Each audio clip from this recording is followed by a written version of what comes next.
Largo is the CEO of a multinational corporation with hundreds of subsidiaries spanning the globe, hailed as a multi-technology genius.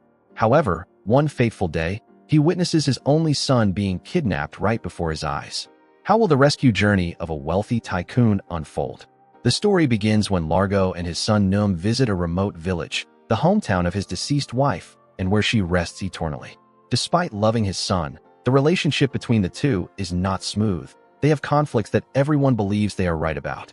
Largo wants to convince his son to listen to him by holding a knife and teaching him a lesson, that the knife can be dangerous, but if used properly, it will become a useful tool. However, Noam does not accept it. To him, all his father's theories are meaningless. He cannot find a common language and leaves first. But he had not gone far when Largo suddenly heard a desperate cry for help. He immediately rushed out and found Noam being kidnapped by a group of masked men. Largo rushed to save his son, but they fired a series of shots to stop him. It was the bullet of the assassin who had been secretly following the two father and son when they stood in front of the wife's grave. Seeing that he could not risk rushing out when his son had been taken into the car, Largo immediately changed direction regardless of the dangerous cliff, and knocked down the driver and immediately rushed down to seize the motorcycle to chase them. The kidnappers saw this and immediately opened fire to stop him.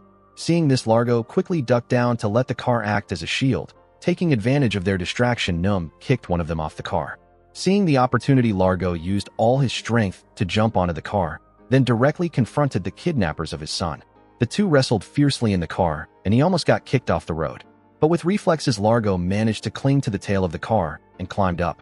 Just as he emerged, he saw Noam being beaten by the driver. Largo angrily rushed forward and wrestled fiercely to grab the gun. He controlled the muzzle and finished him off with a fatal shot. But the car had lost control, causing the two father and son to crash straight into the raging water. The whole thing happened before the eyes of the mysterious assassin who was always watching them. Largo emerged from the water frantically searching for Noam, but in vain. The only thing he found was his son's necklace. 3 weeks later, he was still along the riverbank searching for his son. There were times when he was exhausted. He saw an illusion of Noam standing under the water looking at him. But when he woke up, there was no one around him. There were times when Largo wanted to give up, believing that his son was no longer alive. But as long as he had not found his son's body, he could not give up. Returning to Thailand, where the group's headquarters is located, Largo ordered the establishment of a separate search system, connecting all data just to serve the sole purpose of finding his son again. This hunt will never stop unless he orders it himself. Simultaneously with the search for his son, Largo launched a model of aircraft powered entirely by clean energy, something Noam had always wanted. But even though it was a step forward for the environment, in the eyes of many people, he was still a ruthless CEO. His genius inventions caused thousands of people to lose their jobs, pushing them into debt, also for that reason. As soon as the new product was launched, the company system was immediately attacked by hackers. On the screen, the face of the director of a Largo subsidiary, Dennis, appeared. He condemned him and blamed him for causing hundreds of his employees to fall into ruin. Before Largo could react, Dennis suddenly pulled out a gun and pointed it straight at his throat and committed suicide. It all happened too quickly for Largo to react. Just as he stepped out of the room, his phone suddenly rang. The number displayed was Noam's. But he only had time to hear a disjointed sentence from his son before the line was snatched away. The other end of the line rang out the voice of a stranger. He was the one who had been watching the two father and son from the beginning. It turned out that he was the one sitting next to Dennis, forcing him to accuse him and end his life. Before a series of Largo's questions, he only responded with vague and suggestive words. But just knowing Noam was still alive, he had enough reason to continue fighting. Without letting emotions dominate, Largo immediately convened a meeting with the directors of the subsidiaries. He realized that his company was facing a series of serious problems. Outside, the wave of protests from people against the group had not yet shown signs of abating. While the troubles kept coming, Largo gradually realized that someone was behind, manipulating everything. This person not only wanted to destroy his career, but was also related to Noam's kidnapping. To find answers, he decided to follow the first clue was Dennis, the man who had just committed suicide in front of him. He immediately flew to his house and pressed the bell. Because no one opened, he had to climb over the window and break in. Traces of blood were still on the floor, but the house was completely deserted. Largo opened the computer on the desk and found a medical record. Dennis was suffering from end-stage lung cancer. At first, he thought that was the reason he committed suicide. Suddenly, a gun from behind pointed at him. The person holding the gun was Dennis's wife, named Helen. Her eyes were full of hatred. She affirmed that her husband did not die from illness, but because he wanted to oppose Largo to save the employees who had lost their jobs. Helen believed that he was the one who destroyed everything. Understanding that Helen was being dominated by emotions, Largo remained calm and did not take any drastic actions. He softly explained that he came here to save Dennis's company. Moreover, the person who is truly responsible for everything is still hiding in the dark. Hearing this, Helen began to waver. The resentment in her eyes gradually subsided, and the real conversation began. Helen admitted that she did not understand her husband's business, but remembered that recently he had a transaction with a Chinese company, which bought a large amount of copper from Dennis's company. The only name she remembered was Largo, but she did not know the specifics. When Helen was about to say something more, a stranger attacked her from behind. Largo immediately reacted, but he fired a surge of electricity that paralyzed his whole body. The attacker was none other than the assassin who had been following him from the beginning. He slowly came forward to pick up Largo's knife. Before his eyes, he coldly stabbed it straight into Helen's heart. Largo wanted to rush to stop it, but his muscles were all stiff. He was completely helpless to witness the tragedy happen right before his eyes. Not long after, Largo woke up in the worst situation, which was being arrested by the police on charges of murdering Dennis's wife. The evidence from the scene was all against him. Even if he had 100 words of defense, he could not dispel suspicion. The media rushed in. Largo's name quickly flooded the newspapers with sensational headlines. Meanwhile, in a hidden corner, the assassin silently watched everything. His eyes were full of satisfaction. He did not need to do much, but everything went according to plan. Including a female streamer specializing in hot news, she tried to approach him to get views, but was so aggressive that she rushed straight into the prison. As a result, she was confiscated her phone by the police and thrown into the cell right next to Largo. But as soon as the police left, she pulled out another phone. Largo saw it and immediately wanted to borrow it to contact his subordinates. But when he just approached her, she started live streaming.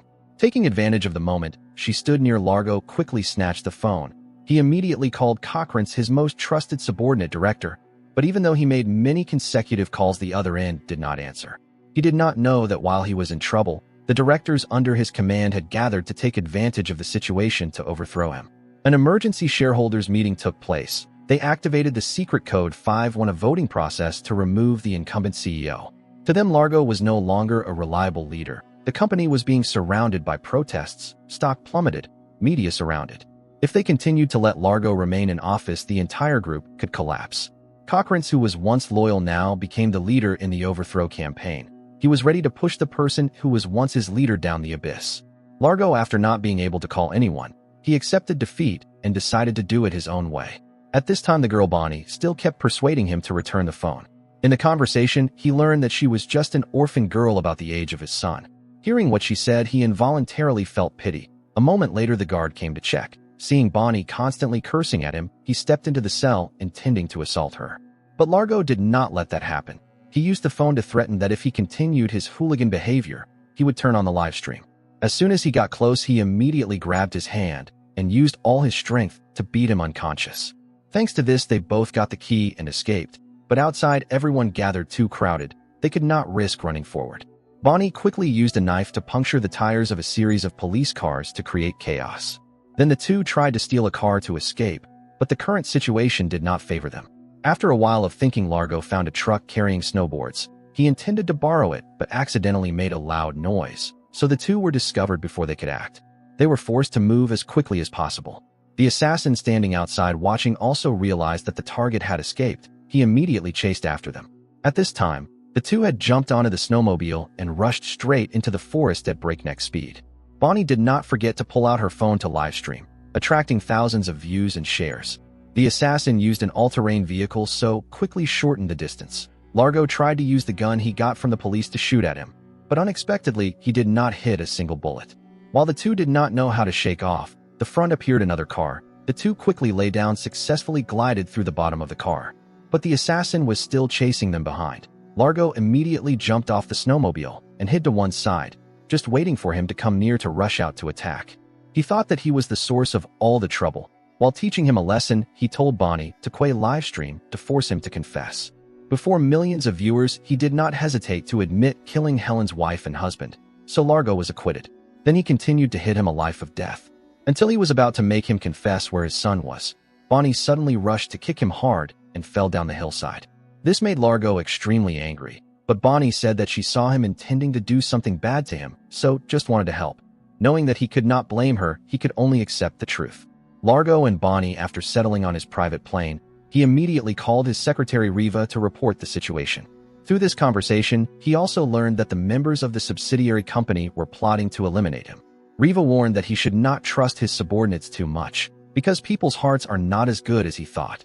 Hearing that, Largo felt a bit sad. He did not expect that over the years he had brought countless benefits to them, but just recently encountered disaster. Not long they were ready to turn their backs to kick him out of the game. As for the assassin, after escaping death, he just returned and saw news about the battle between him and Largo. During the fight, he accidentally admitted that he killed Helen's wife and husband, but unexpectedly that confession was live-streamed to hundreds of thousands of viewers. Although very angry, but he could not do anything else. At this time, he still had to hide in the dark, waiting for the right opportunity. Largo continued to try to contact Cochran's, but he refused to answer the phone. He even ordered Riva to draft a notice of dismissal from the CEO position. Before the blatant betrayal, Riva did not hesitate to throw the notice down and left. Not being able to contact Cochran's, so Largo decided to return to the hometown of his deceased wife. At this time, he did not know where to go, so this was the only place to return. Bonnie was also taken along with him. She was very surprised to see a dollar billionaire like him choose this remote, poor place to rest. But when she arrived, she realized that this was the resting place of his wife. Out of curiosity, that Bonnie came to that grave.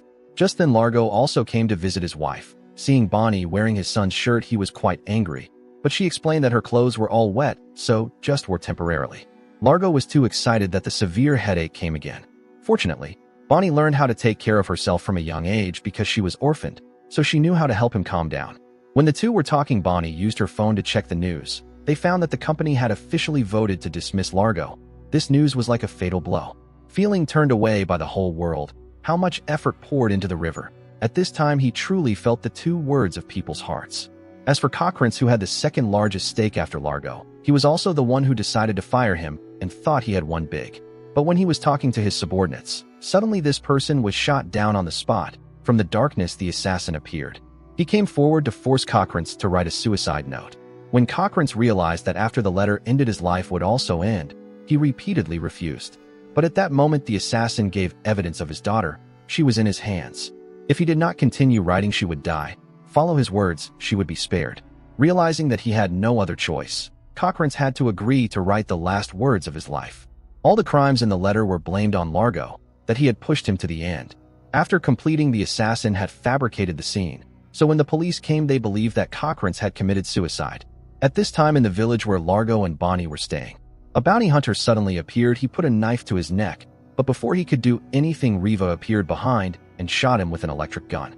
So they easily controlled and captured the bounty hunter. After half a day, he finally confessed the truth. It turned out that he followed Largo's trail thanks to secretly following Riva, but she did not know that. Bonnie did not have a good feeling with Riva. She thought that this woman was not trustworthy. But with Largo, Riva was the only person he could trust. According to information from Riva, she had investigated the Chinese company Largo. This was a company owned by Chao Chun, a Chinese businessman related to the criminal world. He owned a coal mine and was backed by a Myanmar military company. Knowing this, the three immediately set off for Chao Chun's headquarters. On the way, they read news about Cochran's death. His suicide note had spread everywhere. It created a wave of resentment, with Largo unprecedented. He did not understand why this person targeted him. What was his purpose after all? Why was he so determined to destroy him like that? In a moment of thought, he suddenly remembered something that he had never noticed before. The last time when fighting directly, his eyes made him feel very familiar. After connecting everything, Largo suddenly remembered that he was Ezio. Ezio was the son of a person who was once his father's subordinate. Between them, there was a grudge. That day, the two father and son Ezio came to Largo's private house to meet his father, but in the moment the two sides argued, a bodyguard accidentally shot his father Ezio. He fell down with his last breath right before his son's eyes. From that moment, Ezio had been holding a grudge for many years. He vowed to take revenge at all costs. He kidnapped Largo's son not only to torture him, but he also wanted him to experience the pain of loss like him in the past. Ezio wanted to destroy Largo from money, fame to the only relative. When he knew the purpose of the assassin, he continued to go to Chao Chun's company, with the hope that from this guy can find clues to find his son. Not long after they arrived at Chao Chun's company. To access this place, they mingled with the flow of workers. Largo and Bonnie went everywhere trying to ask about his son, but almost no one knew anything about the boy. They only witnessed the scene of the workers here being brutally exploited. Bonnie took the opportunity to record all the images she planned after leaving here to spread the news to expose their faces. Just then, a little girl, because exhausted, could not work, was beaten brutally by the guards. Largo could not sit still and rushed to knock down the soldier with a punch. Then he quickly carried the girl into a tent to rest.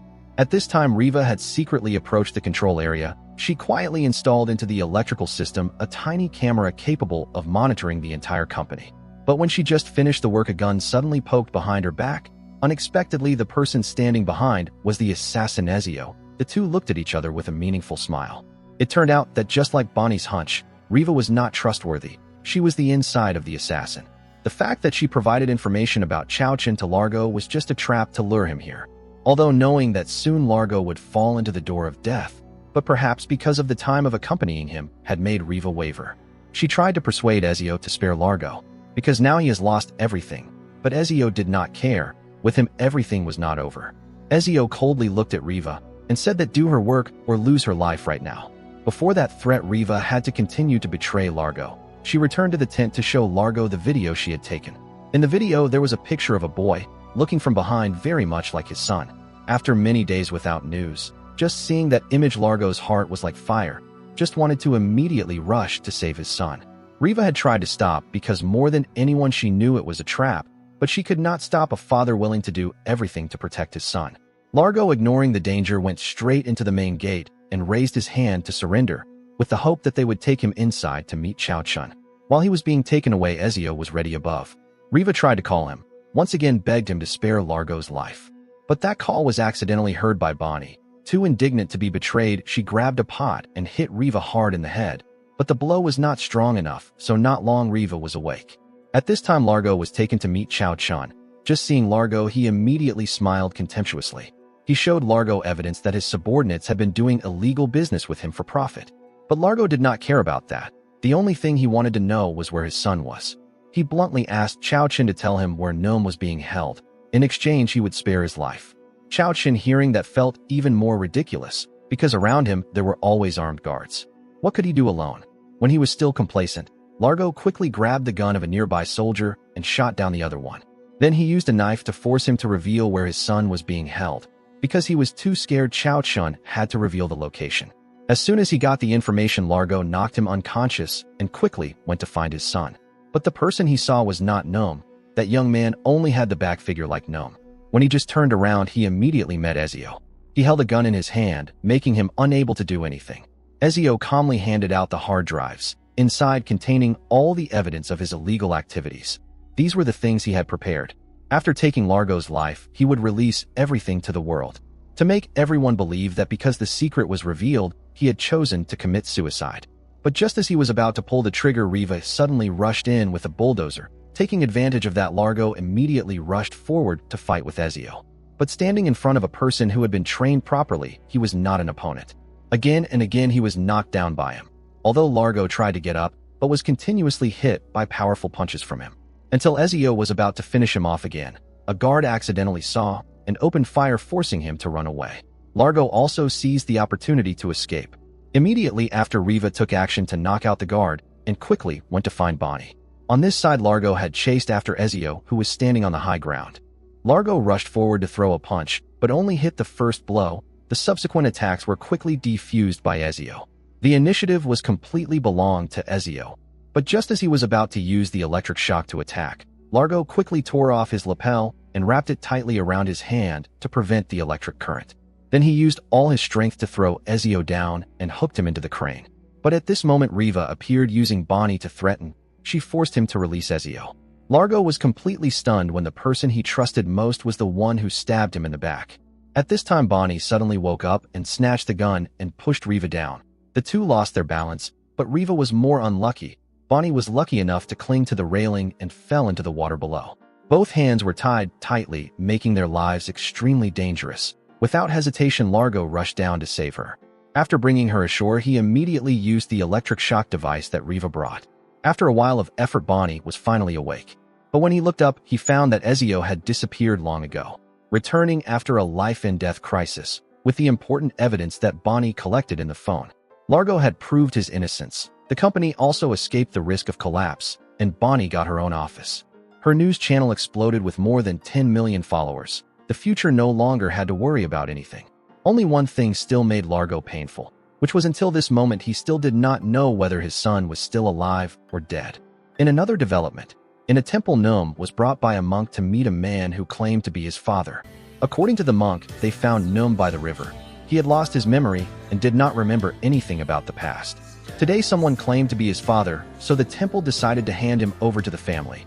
Only the one who came to receive Num was not Largo, but the one who came was Ezio. Num, because he did not remember anything, could only obediently follow him. What will happen next? What will Largo do to win back his son? Do not miss the following parts for the answer. The video has also ended here. If you find it interesting, please give me a like and a subscribe to the channel to support me. Thank you very much, and see you again.